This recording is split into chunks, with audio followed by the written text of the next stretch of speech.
Welcome to Thriller Bitcoin. Welcome to Thriller Bitcoin. The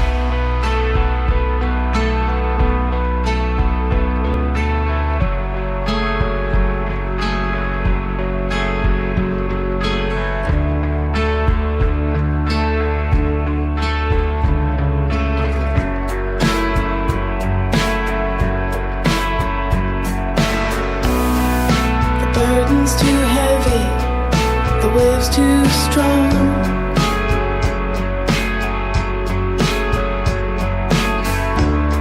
I knew you were drowning all along.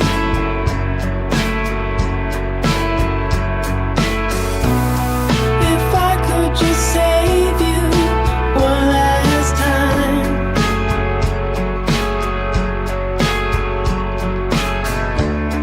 if we could just leave it all behind. But my hand cannot reach you, my words cannot teach you.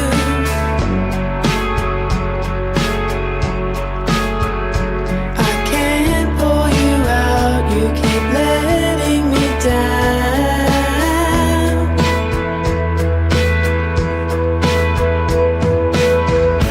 Maybe you'll find out, maybe you'll lose your mind. Maybe it will be different this time.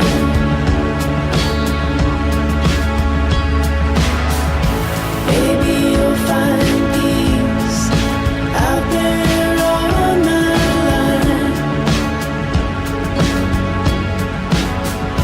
Maybe it will be better this time.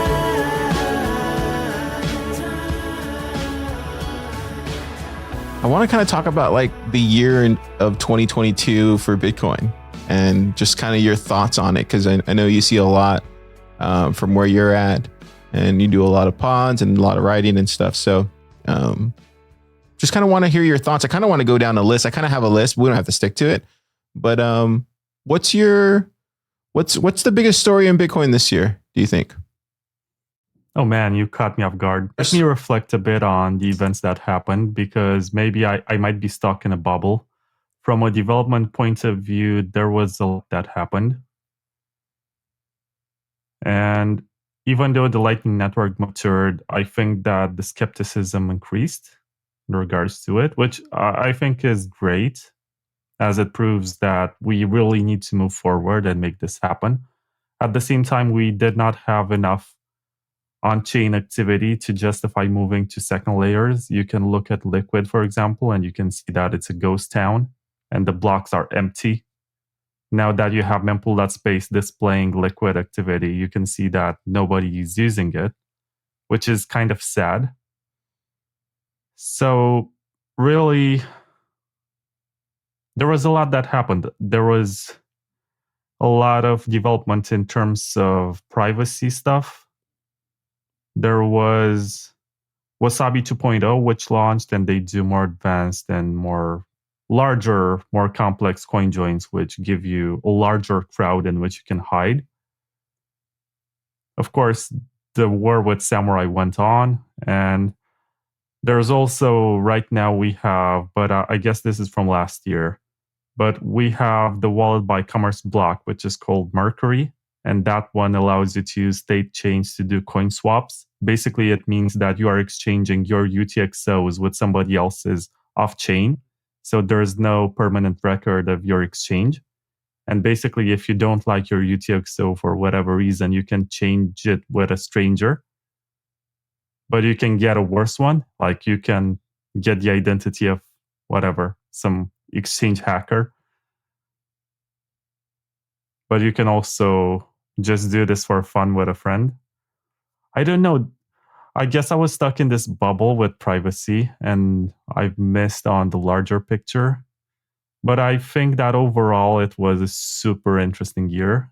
We have seen so many dynamics take place and we have seen the beginning of a bear market and the aftermath of lots of unethical Bitcoin and crypto businesses.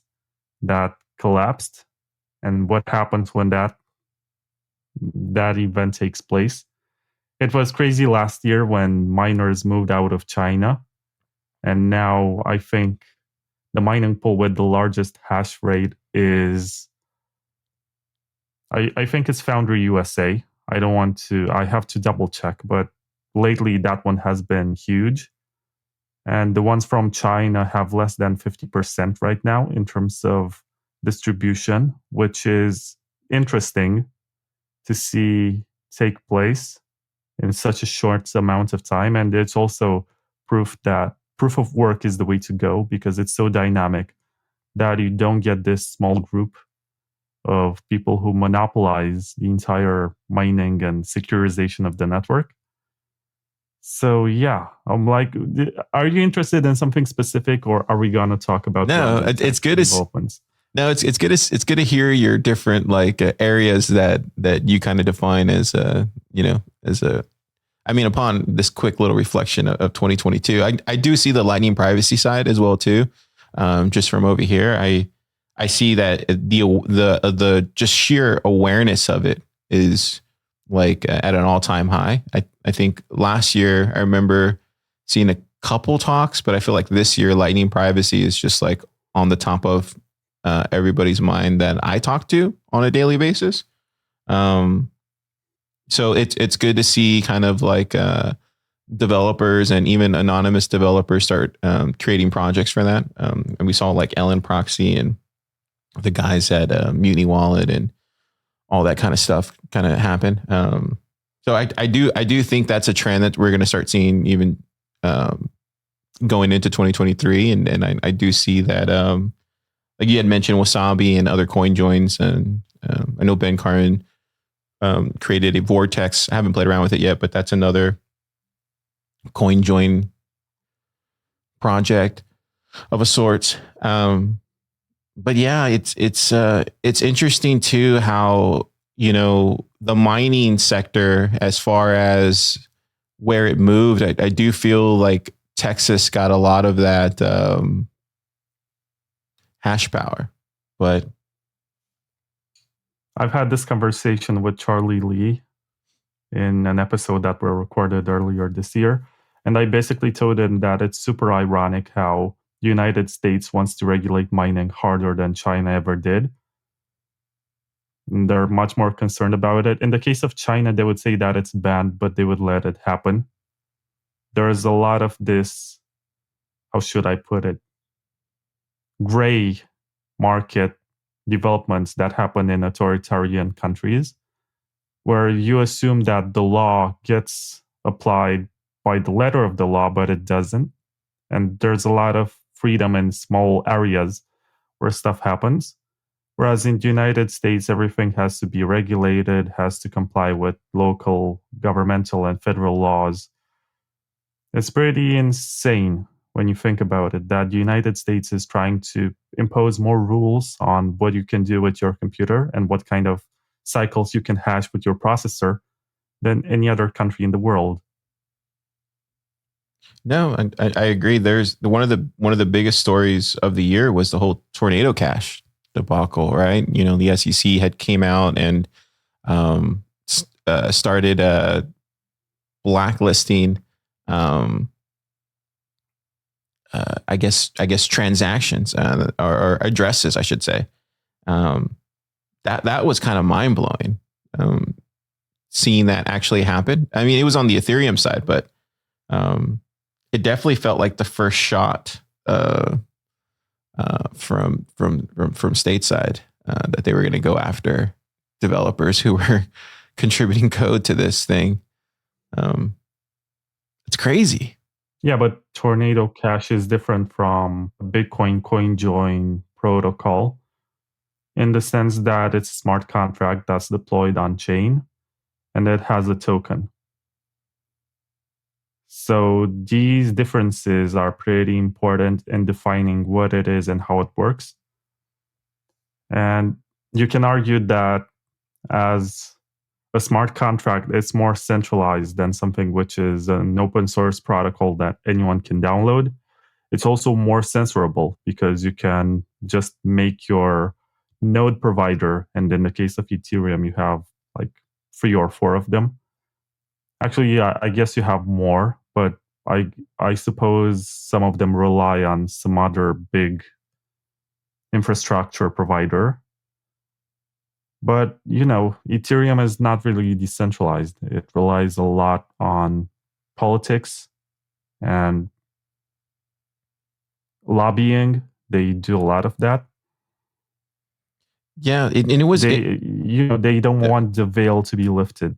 Yeah, it was interesting too because I pulled up the from the Treasury website. They said here virtual currency mixers that assist criminals are a threat to U.S. national security. The Treasury will continue to investigate the use of mixers for illicit purposes and use its authorities to respond to illicit financing risk in the virtual currency ecosystem. I agree with every point that you made, but it to me, the way I read this, but CoinJoin wallets are not mixers. I agree. I 100% agree. To me, when I read this, this starts that like they're trying to draw a line, this imaginary line that they've created, because it doesn't actually really exist in the digital world.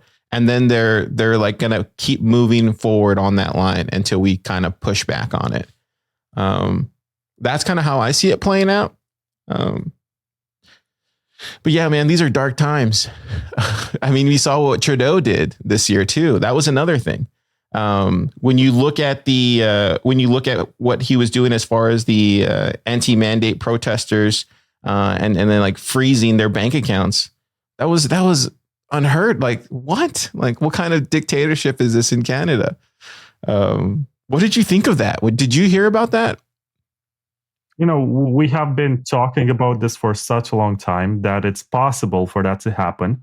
And part of, the narrative of Bitcoin is that that cannot happen. You have your own keys, you're sovereign.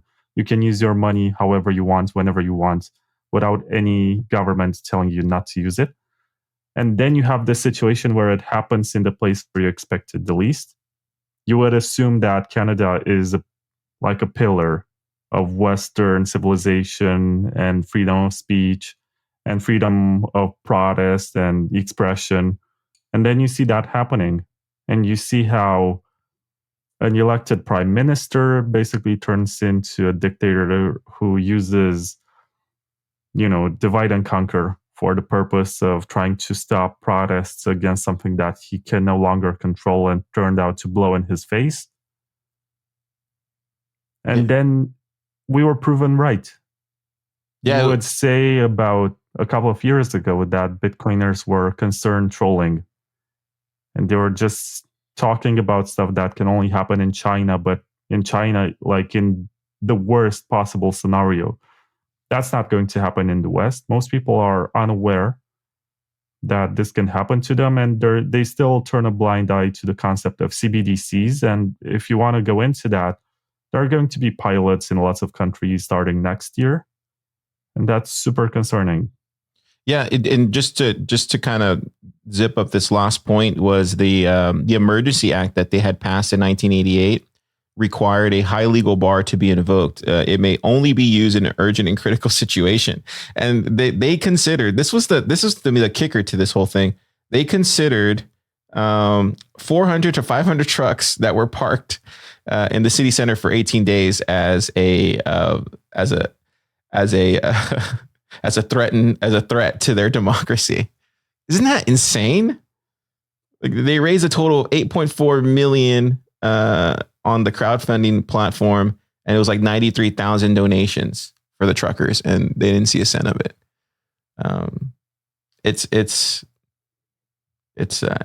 these are crazy times, man.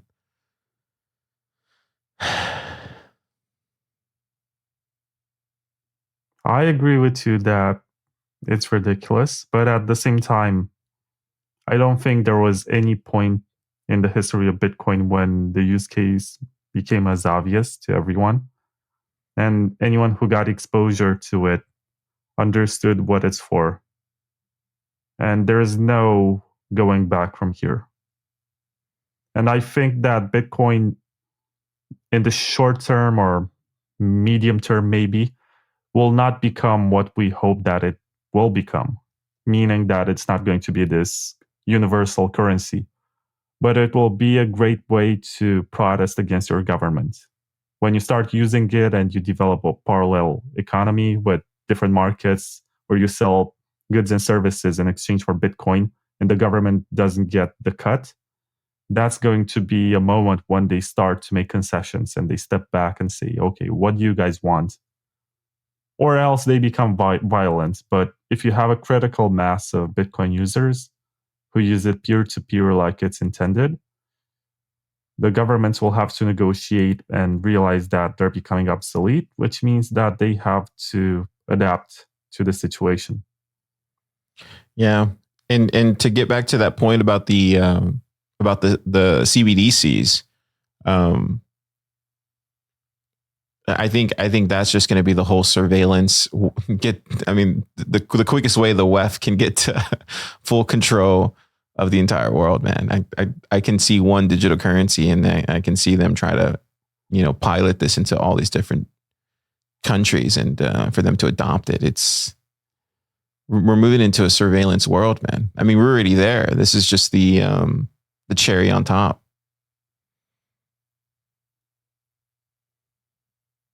I attended a conference in Prague, which was called Students for Liberty or something. Mm-hmm. It was in April or May. I think April. And there was a guy on stage at this super libertarian conference who was talking about CBDCs and why we should not be worried about them, that they're overblown in terms of impact and proportions and consequences. And we should just turn a blind eye and let them do it because it's not going to become popular. And on every slide, he was putting pictures of kittens. And that's where we're at. That's, I guess, the level at which they're trying to infiltrate and convince us that it's not such a bad idea. Just let it happen. Let's see what happens if people adopt it. It's not that bad. Like, governments have been controlling money for a long time. Okay, they can do it digitally right now. They can block your access. They can limit on what you can spend it and for how long you can use it. That's fine, right? Because we're moving into the 21st century and we're supposed to be evolved civilizations or whatever. They present all of these technological arguments that we're supposed to live in 2023 and not in 1950, whatever, when they were still using cash all the time for every transaction. Yeah, it's crazy, but yeah. At the same time, we have to look at the world as a market where there's supply and then there's demand.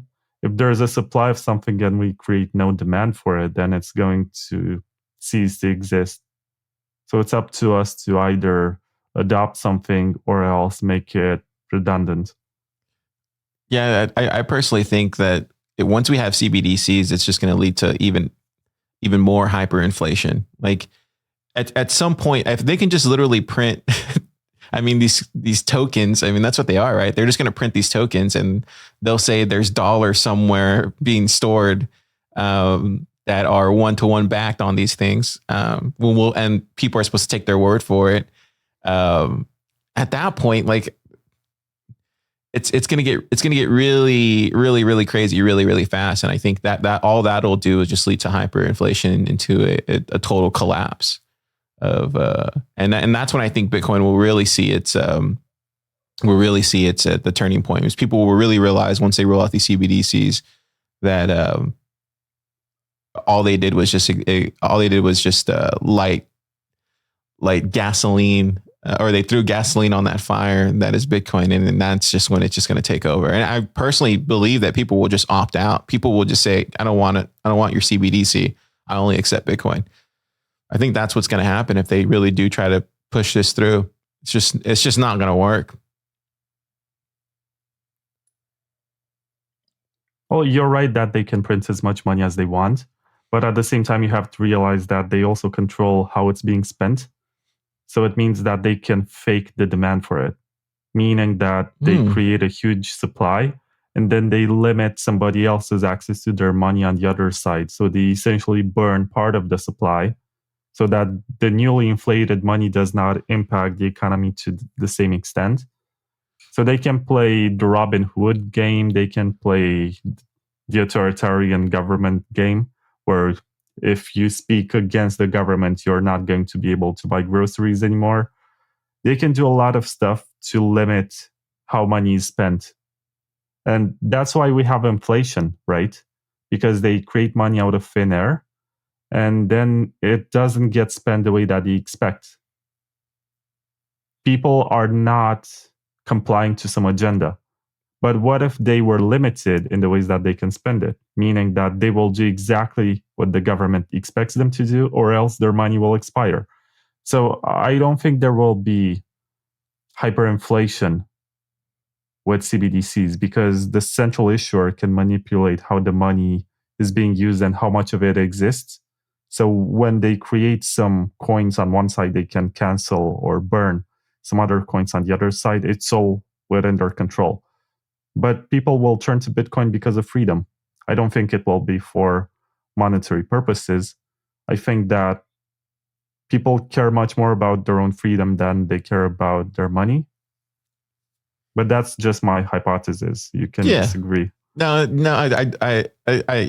I'm hearing you. I just think, I personally think just how it plays out is just you just start seeing Bitcoin, I wouldn't just say companies, but even like Bitcoin focused like marketplaces just start popping up more and more in the real world and in the digital world. And I think you're just going to see people just opting out of the surveillance CBDC that, there's just no, I mean, when you put them side by side, I can already think of the great propaganda we will be creating. Like you'll have like the CBDC and then Bitcoin right next to it. And like, if you look at it from the pros and cons on each side, it's like, why would you not use, it's going to be like an absolute no brainer for people. And I think if they really want to go head to head with Bitcoin in Bitcoin's backyard, that is the digital world, I just think they're just going to lose straight up just on the features alone that Bitcoin provides. But I think it would get exacerbated by. But this only, you have to also consider another aspect, Car. So you are thinking purely from an American perspective, where there's a strong private sector which has most of the capital. But even in the US, you have the government, which became bigger in the last 2 or 3 decades, bigger than it used to be. But there are so many countries where most employees are state employees, essentially. They work for the government. Yeah. And they're not going to say, fuck the government, which pays for my monthly wage. I'm just going to use this freedom money, which, by the way, my government hates. This is where they're just going to play by the rules because likely they have no choice. I agree. This is where I think it goes back to states and cities. And this is where you'll start seeing that line drawn. Like, make no mistake, I think you're exactly right. I mean, you could even say like here in Austin, there's like 40% of the people that work here work for the state or for the city. Like, it's ridiculous. It is fine. It is what it is. But I think at a certain point, you get the right person in office. You'll start seeing some major changes start taking place, especially if with all the lobbying that goes on. But no, I agree. I totally have an American perspective, more so Texan perspective than most. And how is it over there in your neck of the woods? Is it do you see Bitcoin adoption happening? Is it growing? Do you see more businesses accepting it, or is it just pretty much the same where it was 2 years ago? I think it's pretty much the same it was like 6 or 7 years ago in terms of adoption. But at the same time, you see more awareness. I think this bull cycle, we have had more of these, I guess, it's for all the wrong reasons. We had all of these financial gurus starting to talk about Bitcoin all of a sudden. And they don't understand how it works. They just look at the logarithmic graph on CoinMarketCap. And they're like, I know that this is going to go up, this is going to go down. They make predictions in their videos. And there are thousands of people who follow them every day and try to copy their trade and stuff like that. So there is still this branch of speculators who see some potential in Bitcoin. But on the other hand, I can see a change in the amount of literature which is specific to Bitcoin. I myself translated a book last year about Bitcoin, and it's published by the largest Romanian publishing house. Nice. It's available in every major bookstore, and it's about $6, I think, What is it called, or Vlad? even less. I think right now it's on discount for $5. So you can get that for a very affordable price, and anyone can learn the basics about Bitcoin. And there's also another guy who translated lots of other books like Seyfedin's and a few others. But he has a more limited publishing reach in the sense that he must negotiate personally with every store that he's going to list them, because he wanted to buy the publishing rights himself and then print them himself and do everything by himself. But, it's a lot better than it was during the previous. I think we met in 2019, so it was 4 years ago.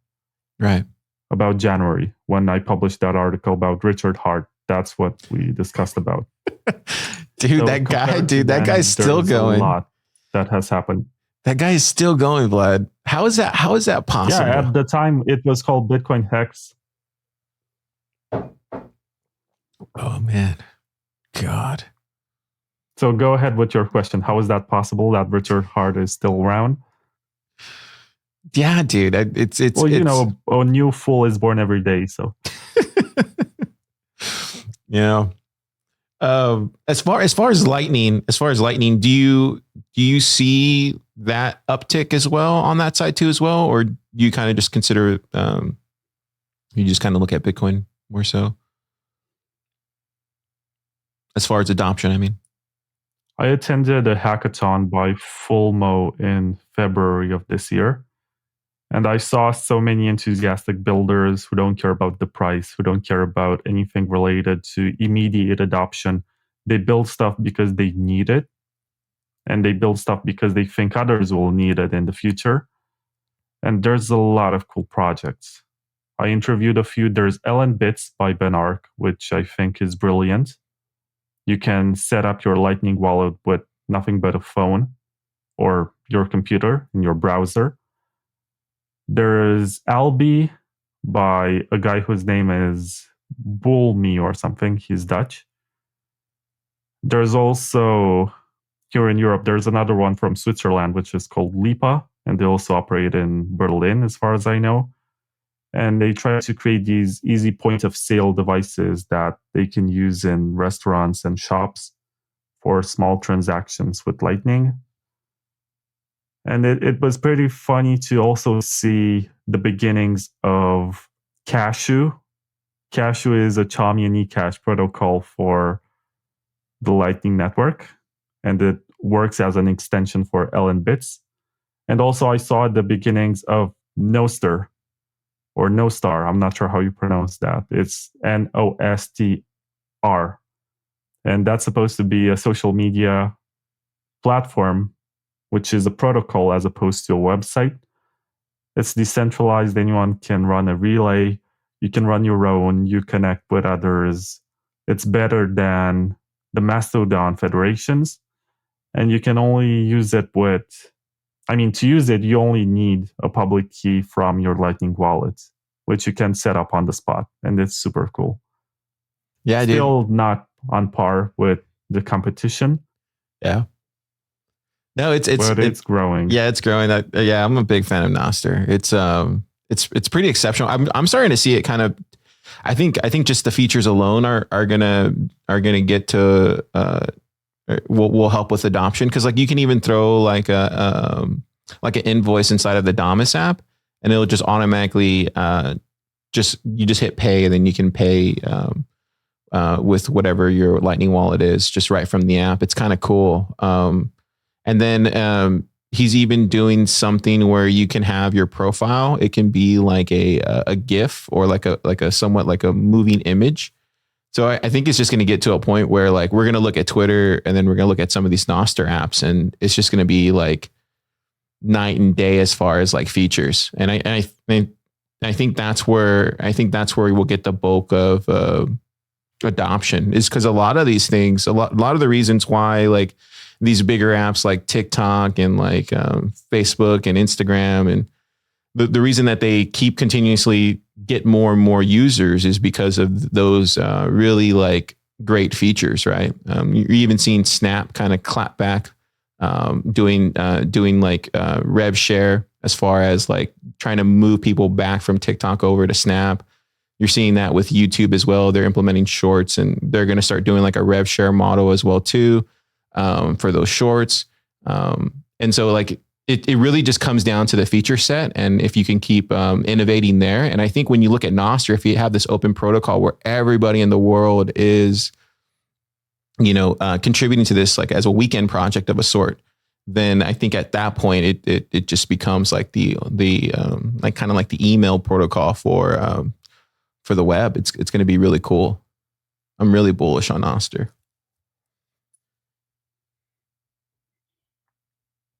Yeah, and there's no token, there's no VC monetization system.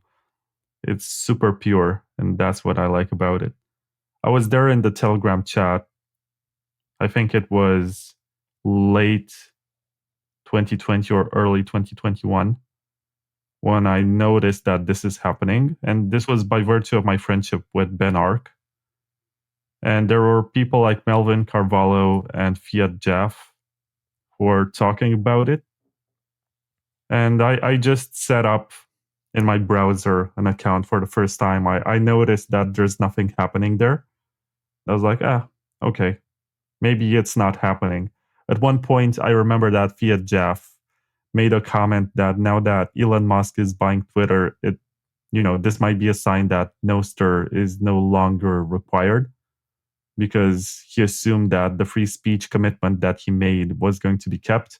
Of course, we live in the real world, and ideals can't really stand the test of governments pressuring you and whatever got revealed with the Twitter files. And I'm not sure if we want to get into that. I haven't even been paying attention to that. But still, you see Bitcoiners use Bitcoin technology in a very creative way, which, we got to peer-to-peer technologies once again, and they're once again popular. And you look at stuff like, I think it's called Imprevious, and then there's also Bitfinex's. Actually, it's not Bitfinex; it's Hole Punch. It's Keat, yeah, which they released very recently, and they're about to open source any day now. It's pretty incredible. All of this speculation money was, I guess, used for some good causes that only made the internet a better place for the user. And there's no reason to complain. Like, I can look at the government, I can read the news all day long and feel depressed and feel like the end is coming. But on the other side, there's all of this new tech that's being built. And you realize, okay, it's going to take them a few years to catch up with this. And by the time they catch up, still, we're going to be more advanced. And the fight for freedom is something that takes place every day, is something constant. And I'm happy that I'm here to see all of this. We live truly exciting times. Yeah, we do. It's a great time to build. It's a great time to be in Bitcoin. I'm bullish on the future, man. I mean, I might sound like I'm kind of down, and kind of upset with like how everything's going in the world, and it's just feeling more and more centralized and controlled. But I'm bullish on this movement, because it's happening, and it's inspiring to see like the people that you discuss, like the Fiat Jeffs, the Ben Arks, like they all have this like FOSS like ethos, and just seeing that more and more kind of cultivated inside the space is just it's kind of cool to see it. And I'm seeing it more and more here at Pleb Lab, where it's just that everybody has this like FOSS mentality about things, and I think also too, I don't know if you've seen this, because I came in later into, I mean, I was always a Bitcoiner, but I came in later, like just being Bitcoin only, much later in my journey. A lot of it thanks to you, by the way.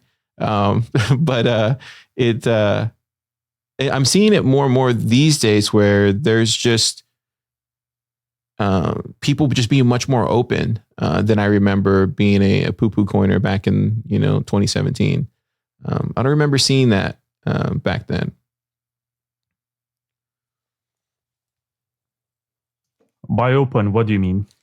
I remember when I got into Ethereum back in like 2017, and I remember like just the openness to getting in that community and talking to everybody, and like it to me, I didn't know any difference between Bitcoin and Ethereum at that time. And I feel like when I would go, I'm not gonna single anybody out or anything, but I remember when I would look at the Bitcoin side, it didn't feel like that. These days, I think it's because of all the whole meetup culture and stuff like that. I feel like Bitcoiners are much more open and willing to have a dialogue with you if you're a poo-poo coiner or whatever, if you're into Solana or whatever. And I feel like I think that's a thing that's changed for me in the past like 4 years, seeing that trend. So I don't know. I don't know if you see that too as well on your side, but that's what I mean by being more open. And you were always like that, though. I will say, though, you were like one of the first Bitcoiners to actually reach out to me. So.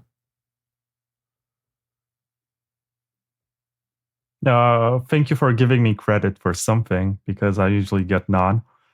I'm not desired by the circles that ask you to pay for steak dinners. So there's that. Plus, I'm in a place in the world where I don't get to meet Bitcoiners in my daily life, which I think is good for my mental health. I would not enjoy to always talk about Bitcoin, even when I eat outside or whatever. So I'm happy with what I do and what's happening with my projects. But going back to your idea, I tend to think of Ethereum like some sort of layer 5 or layer 6 for Bitcoin. It's the experimentation with everything that was undesirable in Bitcoin. Because there's always this story that Vitalik wanted to build Ethereum on top of Bitcoin. It's not entirely true. There was Counterparty, which was before Ethereum in January of 2014. That one still works, and it's like a marvel of Bitcoiner development, because it still works. It was abandoned for a few years. Nobody was using it for a while. And then it was brought back during the NFT mania. And I can argue that it can do NFTs, meaning tokens, because NFT was a commercial term for something that nobody understood, and people thought they were buying JPEGs, when in fact they were buying tokens. But I can argue that Bitcoin does tokens a lot better than Ethereum, for the simple reason that it has a good history of immutability, unlike Ethereum. And you have a guarantee that it's going to be there for a longer time. Plus, you can name your assets, which is something that you don't get on Ethereum. On Ethereum, it's like a token which starts with OX and it has a series of numbers and letters. On Bitcoin Counterparty, you can actually name it, and you can call it Vlad's GIF or whatever. And when you buy one of those tokens or whatever, you know that you own Vlad's GIF. So Vlad's GIF is going to represent whatever it is that you bought. In the case of Ethereum, you just buy a string of letters and numbers that mean nothing. In the case of Bitcoin, you actually buy something which has a name. So I don't know why Ethereum can't do this, but it's pretty cool that Bitcoin does it. Plus, this year, we've seen the development of RGB, which I think right now has a functional wallet on Android. And there was also Taro from Lightning Labs, which stole the idea from RGB and made it something which I think is going to create stable coins on top of the Lightning Network. So basically, all of these use cases that were first tested in Ethereum, actually not first tested, because stable coins like Tether comes from the Omni layer, which was built on top of Bitcoin in 2015. And for a while, it was being traded on the Bitcoin blockchain. And then they realized that it doesn't really scale. So they moved to Ethereum. Then they realized that one doesn't scale either. So I guess everything is coming back to Bitcoin at some point on a layer. But the development that's happening on first layers or other blockchains right now is mostly experimental for stuff that's going to return to Bitcoin at some point. Yeah, and it's scammy, it's super shady, but at the same time, there's some good stuff that comes out of it. I'm not the kind of person who's going to look the other way and say it's a scam when there's some cool stuff like I think the best stuff about Ethereum is the fact that they have stable coins and the fact that they have Uniswap. So you can basically trade your BTC for USDT or USDC without a KYC exchange. And you can argue right now that it's not decentralized, that it can fail. But if you don't want to do KYC and you want to be a true cypherpunk, like, well, I can see some use in this. It's not all scams. It's not all CryptoKitties or Hex or stuff that gets built, becomes popular, and turns out to be a Ponzi. So there is some technologically interesting stuff that comes out of it. Plus the research that they're doing into zero knowledge proofs, which are a concept first introduced in the late 80s. And if you read cryptography books from the early 90s, you're going to find the concept of zero knowledge proofs, but explained in a very theoretical manner. So it was not super advanced. It was not really used for anything. I think Zcash was the first one to bring it into this sector, and it was perfected. And right now, it's not just a privacy scheme. It's also something which helps with scalability, because zero knowledge proofs work in a way that, for example, if I want to know about you, that your first name is Car, I don't have to watch your ID.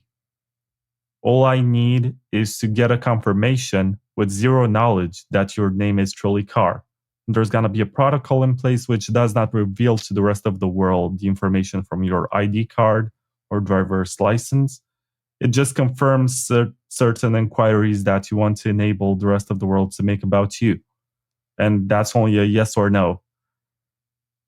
And that's pretty cool for transaction privacy, for financial privacy, if we figure it out in a scalable way. And there are high hopes let's see where it gets.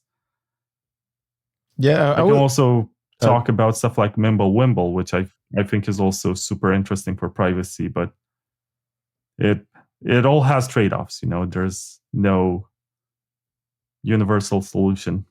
I will say this just for the listeners out there, that if you don't know, Ethereum is pre-mined, right? So at launch, they had over 60 million ETH for Ethereum investors, 72 million ETH at launch.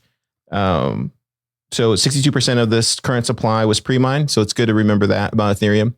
And I'm just spreading out these facts. You also have to remember like stuff like Uniswap and all those other projects you had mentioned, and they're heavily WEF influenced. They have lawyers and people that are on their staff that are literally working hand in hand with the WEF. You can check out Thriller Bitcoin for that kind of article and stuff. Joseph Lubin, as you know, runs Consensus. He also is on the board of the Ethereum Foundation. He was designated a lot of ETH in the early days to get the Ethereum thing going. So it's just remember what you're buying into. Like when you start trading and building on Ethereum, is like you're building onto a Ponzi scheme, basically. I do agree with you though. I do think there are some technological advances and cool things happening, but it's all funded by scamming, quite frankly. And so I do hope one day Ethereum does die, like, because it wastes a lot of time that other Bitcoiners who are like would have gotten to Bitcoin, would have gotten to Lightning. And it just wastes 3 or 4 of their years thinking that this is the way it is. And it's just completely not true at all. I think zero knowledge proof are pretty interesting. And there's a lot of people talking about it. We went to Atlanta during TapConf and they had a whole little segment during the Bit Devs there. So I think that's really interesting. And that's where when I look at all these poo-poo coins, I really look at them as just like funding. Like all they doing are just funding developers to do this. And I think when it gets set out there, well, Ethereum's doing this, I'm like, no, they're literally just creating tokens and printing them off, trading them. I mean, we're seeing stuff like FTX and that kind of mentality that happens inside the Ethereum space. It's just like this. It's just so high time preference. It's like they don't care about the destruction that they leave behind them, and that's the thing that really drives me crazy about Ethereum just in general. But anyway, That's just kind of Yeah, my but thoughts on it. you have to realize that it's a free market, and we have to Absolutely. understand that experiments need to happen somewhere. The problem that I have with Ethereum, beyond the pre-mine and the fact that it doesn't scale, and the fact that, you know, it's different from what you think it is. So my biggest problem is the marketing, the way that it's being presented to newcomers. They're trying to hype some use case. In 2016 and 17, it was DAOs and ICOs. In 2019, 2020, and 2021, it was NFTs. And now I think DAOs are making a comeback. But I suppose they're less scammy because you don't have like some random internet dude who sets up a website and says that he's going to start some organization to revolutionize dentistry, which was Dentacoin, by the way. You have banker types who are building stuff with tokens, and I don't know. They might turn out to be just as big as scammers as and the random internet dudes. I don't know, but yeah, and that's the thing about. I think that's a thing where most people don't recognize the fact that you mentioned marketing and you mentioned all these things that Ethereum has and why people perceive it with value. But the reason behind that, though, Vlad, is because they have money to market. Like they have money to use to get these ideas out there into the greater media space. Bitcoin doesn't have that. Lightning doesn't have that. We have very little money for any type of funding, much less like money for marketing. So that's why you see a lot of this, the Bitcoiners doing their own grassroots type of marketing and grassroots type of communities, because it's up to us to get the Bitcoin open source ideas out there, these Bitcoin projects out there. Like that's what's the requirement from Bitcoiners today. And that's the only way we're going to win, is if like every single person is out there advertising Bitcoin in a positive way. And that's why they kill us every time in every cycle, is because they have just more money for marketing, and they spend the bulk of their money just on marketing and very little on actual technological advances. I mean, don't get me wrong, they do a lot of funding, and you do see that. And some of the biggest exchanges like Gemini and Coinbase and even Kraken make, millions of dollars from these poo-poo coins, but it's just, yeah, man, it's all a scam. That's where I fall on it. I mean, look at what FTT did, right? They issued that token, and it basically gave a discount on their trading fees. I mean, we're seeing it with CZ and Binance, right? He printed off BNB, and then he's using it to do whatever he wants with his Binance chain. It's these tokens are only made to scam.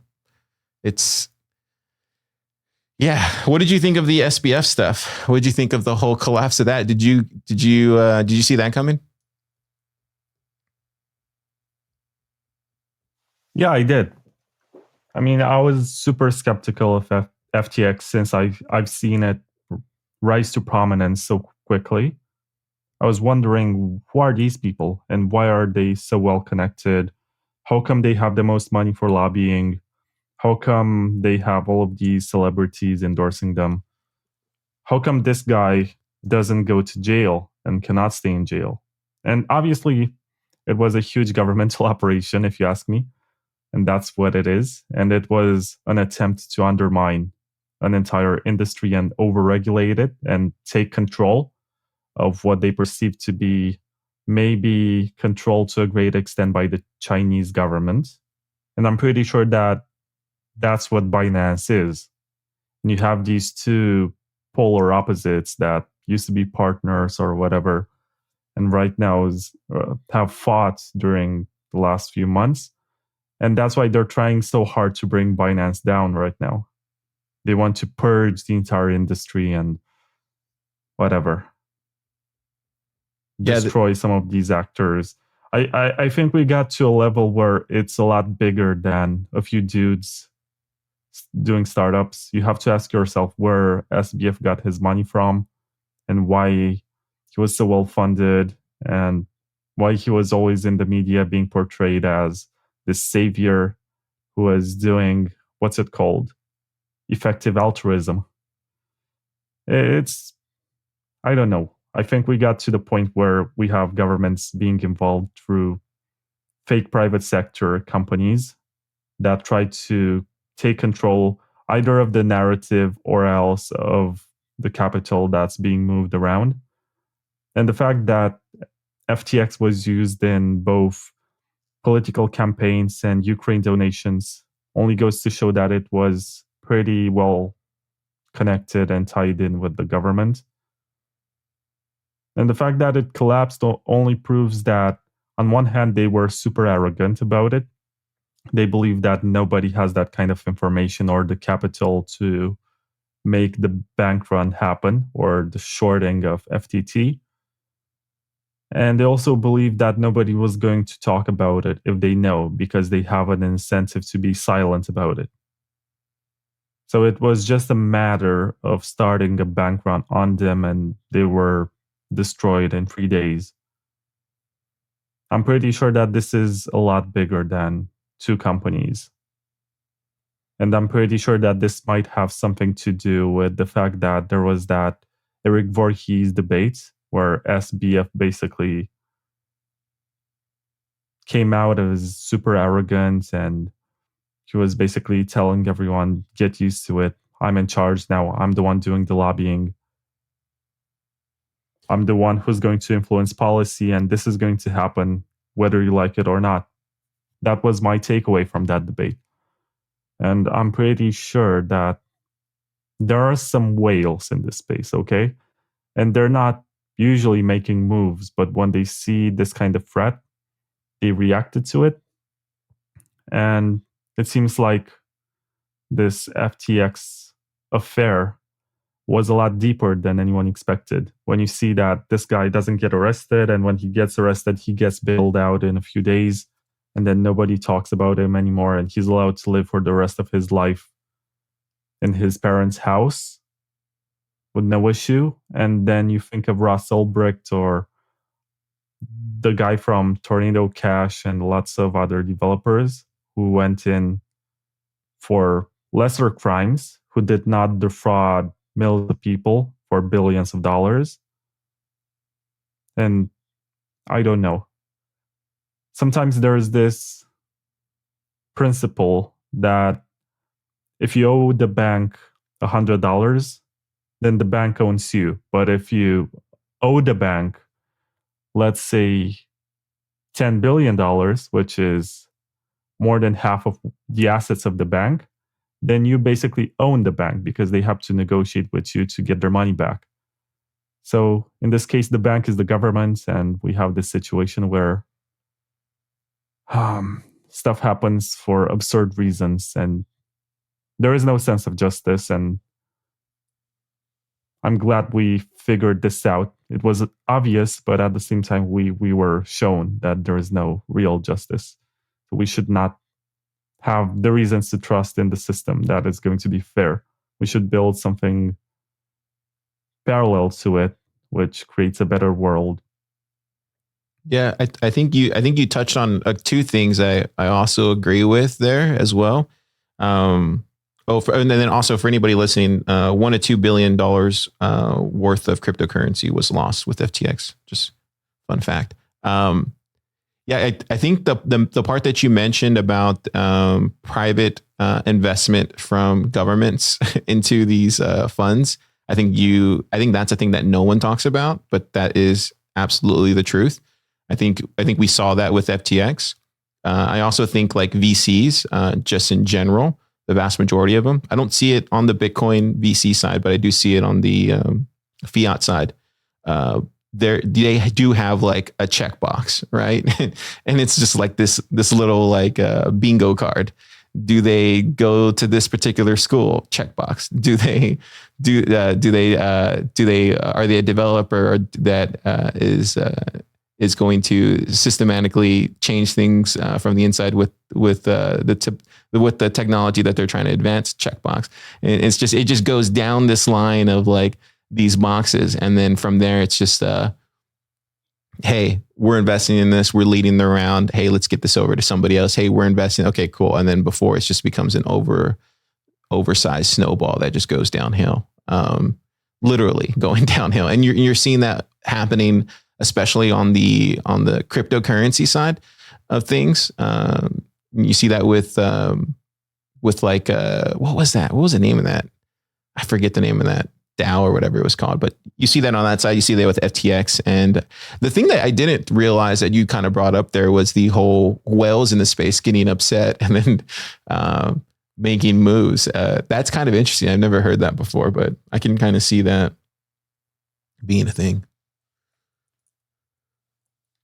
I mean, there is no proof behind it. Yeah, absolutely. You can see how there was a consequence after that debate. I mean, it happened all too fast, almost as if there was some larger consensus about stuff that should happen. Secret Telegram in group. the near future. Maybe that they perceived SBF as a threat and they wanted to destroy him. No, I totally see that. But yeah, I did see some attitudes and responses from people like Jesse Powell from Kraken, who was tweeting about stuff that we should be more careful about the people that we promote in this space and we put in high positions. Because if they are not ideologically aligned and they are in this for the US dollars, they might turn out to be destructive. And they might just end up cooperating with the same forces against which we're trying to push back and say, just leave us alone. That's the thing honestly right there, what you just said, that's the thing that surprised me the most. Vlad, that's the thing that surprised me the most was when I came into the Bitcoin space, I expected to see a lot of like diehard Bitcoiners. And I do see that. But the more and more I stay in this space, the more I realize there's just a lot of people just focused on fiat dollars. Like that's all they care about. I mean, they front as a Bitcoiner, but behind closed doors, they're fiat maximalists. And that's the thing that's shocking for me. And you wouldn't know, but you would be surprised. And that's the thing that's just like, I can't believe it. Yeah, I think you're right about that. Oh, I had a lot of fun watching influencers like American Huddle and Dieter Bob or whatever his name is. They had that famous debate that people have watched, and there's a transcript of it. Nobody ever made a transcript of my podcasts for free, but that one apparently was super important. And all they did was brag about how they both sit by the pool and they want everyone following them to do the same. And they have real estate, they have cars, they have whatever. It was basically a degeneration of the reasons why one gets into Bitcoin. And, I'm fine with it. Let them sell their coins, let them live their lives however they please. I mean, at one point, you end up having nothing but Bitcoin if you are super convinced about it. And you have to sell it to do stuff. Unless you follow the Michael Saylor, I can't speak anymore. Unless you follow the Michael Saylor school of thought and always borrow against it, which turned out to be a bad idea with these institutions like BlockFi, Celsius, whatever, which allowed you to borrow money against your Bitcoin. It's not a very sustainable model, but whatever. Some people do it for some reason. And by the way, speaking of governmental forces and whatever, I'm super convinced that Michael Saylor is the CIA. What? Really? Wow. What are you writing an article on it or something? I don't know. Like you can call him whatever you want, but he emerged super quickly in 2020. He rose to prominence. He was elevated by everyone just because he bought some coins, which he doesn't even self-custody. And he gets a free pass on lots of stuff only because he has a platform and speaks all the right words. And it's so funny to me how people get mesmerized by his rhetoric and don't see the larger picture and don't ask themselves, why does this guy speak of Bitcoin as digital gold or a store of value? If you're cynical and you think that he's just a businessman, maybe that you're going to assume that he wants to turn MicroStrategy into a Bitcoin bank. And they want you to buy MicroStrategy stocks expecting that you're going to own shares of that Bitcoin. And that might be the case. But I think to a greater extent, he is a force that's trying to regulate Bitcoin so that it becomes like gold, in the sense that you're going to end up trading it on some company's balance sheet. You're not going to have a non-custodial wallet, a real wallet anymore. You're going to buy Bitcoin from MicroStrategy and send it to the bank and have this super nice application like PayPal on your phone and have these companies handle everything for you. And that's what it was like during the gold standard, right?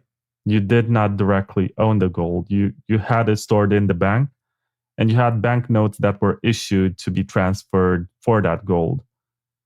So I see this happening on his side. He speaks of Bitcoin as digital gold, but to him, it means that it's going to be traded as such, like gold used to be, meaning that it's stored in vaults, it's stored by big banks and vaulting facilities, and you only trade the ownership of that gold, which is being custodied by someone else. Yeah, that's an interesting take. I think you should write that article. I would love to read more about this, and then see the sources that you kind of. I did. You did already? Where is it at on but Bitcoin? It was so ignored. Oh, how did I miss it? But I'm not sure I presented these exact same arguments, but I did write something about it. It's called Why Michael Saylor Might Turn Out to Be a Bitcoin Super Villain. I think that's what it's called. Oh, it's in my first magazine from last year. Oh, okay. Huh. I'll check it out. I do a lot of stuff and have lots of ideas. Unfortunately, I'm not very good at selling it, so a lot of people don't know about it. Yeah. I'll check it out. I'll put it in the show notes. It's my people fault, want to read it. I'm happier when I create than when I spend my day on Twitter promoting. Yeah. I was gonna ask you, are you still jamming out? Are you still doing music? Sometimes. I feel the motivation to do it less and less this past year. But I think I'm going to go back to it because you have these creative places where you go to unleash your rage or whatever. And I think I spent a lot of time podcasting. I spent a lot of time writing. I will still do a lot of that in the next few years. But I feel like I have some songs in me that I want to take out and record. And that's what I want to do more of next year. Nice. I got to look at your PlayStation 2 style Bitcoin Takeover magazine in TabConf this year. I sent you a picture earlier, I guess a couple weeks ago. But dude, it came out really good, man. It came out really good. I'm just so impressed with the quality of it. I feel like from when I seen the other one from last year's TabConf from this one, it's just like night and day as far as like your process is getting better. It's looking really good, man. Yeah, thank you. So if you have no idea about the Bitcoin Takeover magazine, it's btctkvr.com. You can go there and you can download the magazine for free. It's open source also under the Creative Commons Zero license. And this means that you can share it, you can modify it, you can sell it, you can do whatever you want with the content as long as you give credit to the original creator. So yeah, I printed 1,400 of them approximately this year. Wow. And you're lucky, Car, because you got the best editions, meaning that they were printed on the heaviest, thickest piece of paper ever. There's something special about that print shop in Atlanta, and they made it bulkier. Like, I very much enjoyed the chunkiness of it when I hold it in my hands. There were some thinner ones that I printed in other cities around Europe. When I went to conferences, I basically told them that they can print some. So I printed some in Prague, I printed some in Riga, I printed some in Istanbul, but those are also pretty thick. And I printed some here in Romania and I sent them out via post. That's why I was late for this interview, because I was at the post office sending a few magazines. It takes a lot of my time, but I enjoy it. Yeah. And my sole purpose when I started working on this second one, was to beat Bitcoin Magazine, because I used to work for them. I know them better than anyone from the outside who has never worked for them. And I was with them before they got super big with the conference. Really? At the time, they were still running on a tight budget. Yeah. So I heard that people nowadays get paid like $500, $700, even $1,000 for one article. I would get like 100. Oh, you mean like dollars? So I'm and not stuff? complaining about Oh, the okay. pay. Yeah. It's just that I think was didn't they not get bought happy out with or the way something? that they were treating me. Didn't they get bought out? Or was this What's the question? didn't they get bought out like somewhere in between then and now? Maybe you had like a different. Did you have the same group of people from when you were there and where they are now, or is it? Yeah, they went bankrupt in 2020 when the pandemic started. That's not something that many people know, but they had to fire their writers and their editors, and for a few months they were only doing Zoom chats with people, because what they did was to put too much money into the San Francisco conference that was supposed to take place in 2020. And when the pandemic started, they realized that they have no budget to move forward. So they had to fire people, which is ironic because they did that about 1 month after I quit. It's not related, but it's almost as if I left at the right time, because if I hadn't, I would have been fired. So it was the right call to move away from them. But they had a great success with the 2021 conference in Miami and the 2022 one, and that's where they make most of their money. And right now they're a more successful organization, and that's only a reason for me to try to be better than them at producing a magazine. And for next year, I'm planning to do something which is called Breaking FUD. And it will feature articles which take some of the most popular misconceptions about Bitcoin and explain why they are wrong. That's where I'm at right now. Interesting. Yeah, I have friends in Bitcoin Magazine, and they've been nice to me the past 2 years. But I don't know their history as much as you do, for sure. I will say though that they have some they have some really great people working there, like Christian Carolis or CK. Yeah, he's one of the nicest guys I've met ever in his life.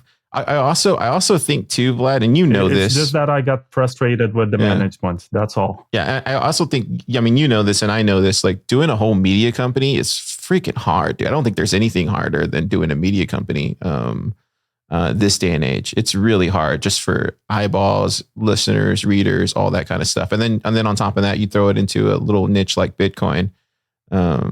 I actually read everybody's stuff. I love Bitcoin Magazine. I read it all the time. I read your stuff. I read it all the time. I read all the publications. I'm just kind of like a news junkie like that. But the thing I always remember, and I learned this from Marty, was like, I don't look at everybody else in the Bitcoin space as competition. If anything, I look at like my local news and my Austin American Statesman as like the real competition. Like here in my community is like I want to beat those people. Like I want to beat the K Views and the KXANs and like the Austin American Statesman and like those type of people. That's who I really focus on all the fiat media publications. But I think your magazine is just completely different than their type of magazine. Personally, there's just two different sorts of magazines. I kind of want to get into the whole. I want to make a zine in 2023. I keep saying I'm going to make one, but I'm definitely going to be hitting you up on some more like ideas and how you kind of got it started. Because yeah, man, you're a big influence on me back in 2019. Like just seeing how you launched Bitcoin Takeover, and then you're writing your own stuff, and was able to ask you all these questions and learn from you from afar. So. Yeah, we also have Jose. I don't know if you remember Jose from Talking in Bits. I don't know if you talk to him very often. Of course, I remember Jose. Okay. His last name is Burgos or something. Yeah, so he's inside of Pleb Lab now too, and he's recording pods, and this is his artwork here behind me and stuff that he brought over. So it's kind of cool. This is because of you. I even met Jose, so it's like, yeah, man, you're doing it, but you're doing it from across the pond, So just keep it going, man. I try. And let me tell you that I was super happy when I saw that FTX finally went down. But the consequences of that, and, it's also become harder for Bitcoiners to monetize their work, which is why I guess I was super extravagant with this year's magazine. For next year, I think I'm going to do 50 pages or something just to reduce the printing costs. Not because I got lazy or ran out of creative energy or whatever. It's just that I have to admit that the costs are super high for printing magazines. And worldwide, I think the average was about $15 to $20 for one copy. And that's only because I want them in high quality 150 gram paper. And that turns out to be an expensive demand. But yeah, I realize that it has become harder right now to be a Bitcoin content creator. If you choose to cover shit coins and you call them poo-poo coins, maybe that I cussed on your show, and I guess you're gonna have to label this episode. No, you're as fine. Vulgar or whatever. No, you're fine. Sorry for that. I just try to stay away from that word as best I can. If you choose to cover all of that, there's a lot of money for it because people printed their own money. They managed to fool someone to list their coin to give it valuation. And now they have expectations for marketing, promotion, and whatever. I could be making so much money if I accepted to be like, what's his name? The guy, Ben something. Bitcoin Ben? Oh, that guy. Yeah, I know who you're talking about. Bitboy, Yeah. that guy. Dude. Yeah, man. His name is Ben Armstrong or something. Yeah. So that guy, like, he has no shame. He pretends he cares, but in fact, he doesn't. And when he was hit by the Celsius and the FTX situation, which he both chilled, and he started acting super concerned, going to the Bahamas and spending most likely the money that he made from FTX just to do that fake investigation, which has no journalistic value, but it's like a show, And it's something that I appreciate in you Americans, that you know how to promote yourselves and keep your branding relevant. Whereas if a European did that, I guess we would just apologize and be like, yeah, I was wrong. I'm sorry. I'm going to try to do better. But I see that American content creators tend to double down a lot more. Yeah. The YouTube crypto scene is non-existent in my world now. I don't look at it anymore. It's unfortunate that I have to see so much of it on Twitter, but I think that's where Nosters that's where my eyeballs are moving to these days. Jumping on Noster and only seeing Bitcoin stuff and Boss stuff and stuff. So that's cool. Don't get me wrong. There are so many good lessons to be learned from the failures of poo-poo coins.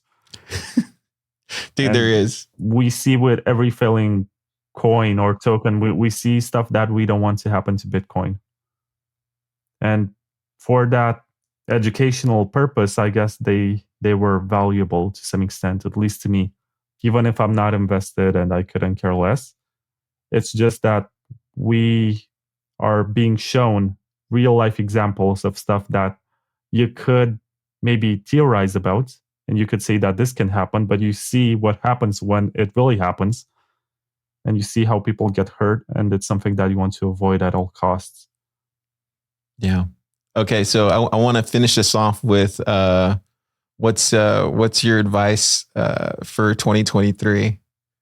That's my final question. Let's kind of what's your advice, and then also what do you see kind of happening as well too, like some of the trends and stuff. Just in Bitcoin. Just in Bitcoin. I mean, I could give you advice, but you'll end up being lonely and basically a nerd that has no friends. So I'm not sure if it's a good idea, but my advice would be to focus on whatever it is that you want to accomplish and take it one day at a time, one foot in front of the other. Just keep going. It's going to be hard. We're going to have about 2 or 3 years of no market movements, and it's going to get boring if you look at the price.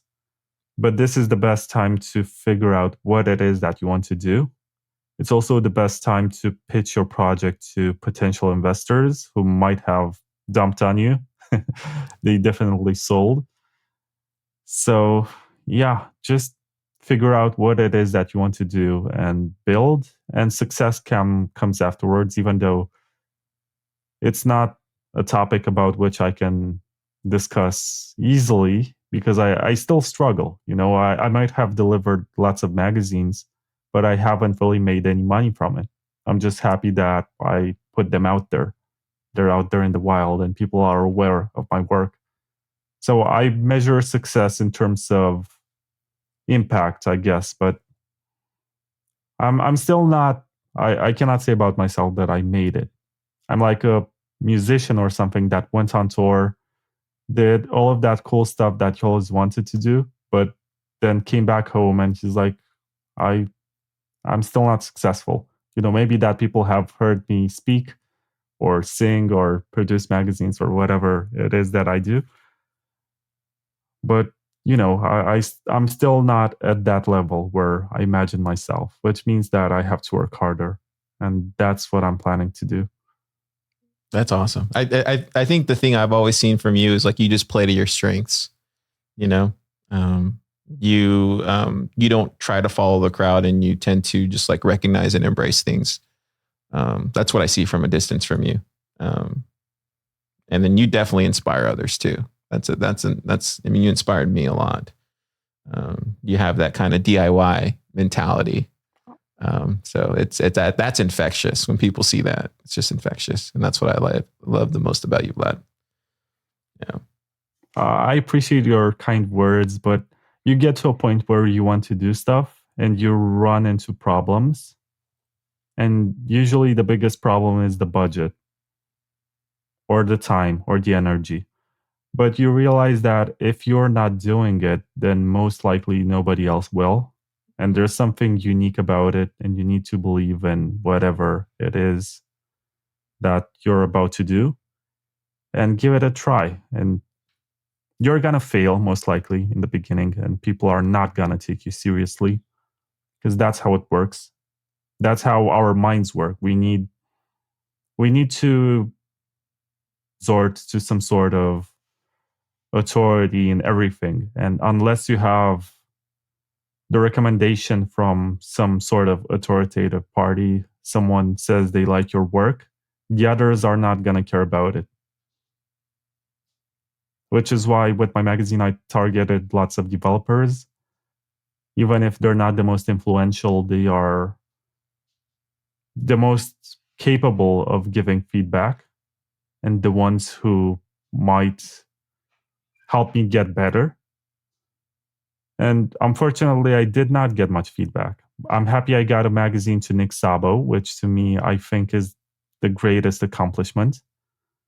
I also got one to Adam Back. I got one to Peter Willie, and also everyone who was at TapConf. Gloria Zhao, who is a maintainer of the Bitcoin Core project right now.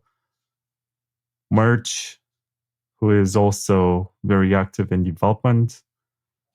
I'm happy that I got these, Peter Todd and lots of others who come to Europe. So I'm super happy that, for example, Paul Stortz knows about my project. I'm not happy that the average person does not. And I'm pretty sure that my visibility on Twitter is limited. I still have to struggle, but the best part is that when I go to a conference, and I went to a few this year, I noticed that people care much more in person when I tell them about the project. At one point, I was talking to someone from the Human Rights Foundation, and I nearly convinced them to print some magazines for their causes. They didn't because they realized how expensive it would be as an endeavor. So they were like $20 for one copy. I was like, yeah, I mean, you have to print it on the best kind of paper. And I ended up printing some magazines for El Salvador in Spanish and some others in French for a conference which took place in France. And later in the year, some were printed in Senegal, in Dakar, for a conference. So I feel like I got to lots of places, but I'm still not financially successful. Yeah. So I'm gonna keep trying. Maybe people will remember and care about the project. At this point, I'm not sure they value it too much. They just see it as something cool. I gave a lot of magazines for free, and I'm gonna see next year if people are willing to pay for this, even if it's a small amount, which doesn't even cover the print costs. Yeah, I think it's definitely cool, and you're adding to the culture, Vlad. So, if for nothing else, there's that, and then just keep stacking, man. Just got to keep stacking. Have you used Stacker News? Do you use Stacker News? I feel like that's an easy way to stack. I do These days. use it, but I'm not super successful. So yeah. What are you talking post about? There, I noticed that there's not much stuff happening. A few times I even boosted my posts and I noticed that there's not much of a difference. You gotta get in the comments. That's what it is. You gotta like interact, and you have a lot of expertise when it comes to like journalistic endeavors. So it's like that you're the perfect person to give advice to this stuff to these guys. But yeah, man. I'm good at creating. I'm not that great at promoting. Yeah. Then you need to get a you should just get the I thought you had a don't you have a Telegram group for Bitcoin Takeover? Is that not taken off? I do, but they're pretty chill and quiet people who don't really enjoy chatting. They enjoy receiving updates. Yeah. But they don't talk much. Okay. Yeah, man. Well, maybe Noster. So it's not super active. If you're listening to this, you can join it. It's t.me/btctkvr. You can join it. On Noster, yeah, I can give it some time. But at the same time, it kind of hurts when you have to choose between spending time to create something, like publishing a podcast episode, editing a video that you recorded last year. I have a hardware wallet review that I recorded last year and had no time to edit, which is stupid. And I feel guilty every day for not publishing it. I'm at a point where I'm still asking myself if it makes sense to spend some time with it. I have a guy who right now is doing shorts from my podcast episodes because I need to focus on creating new content and I need someone to look at my previous work to extract something that's interesting and promote it to the public. But still, I'm not sure. I guess I had a pleasant surprise on TikTok where I have about 1,000 followers in 1 month with this content, but they're normies. I guess this is where hyper Bitcoinization is going to happen, not on Twitter, not on Nostr, where people already know about this stuff and don't care about my work. I guess it's going to come from all of these people who make dancing videos. I don't know.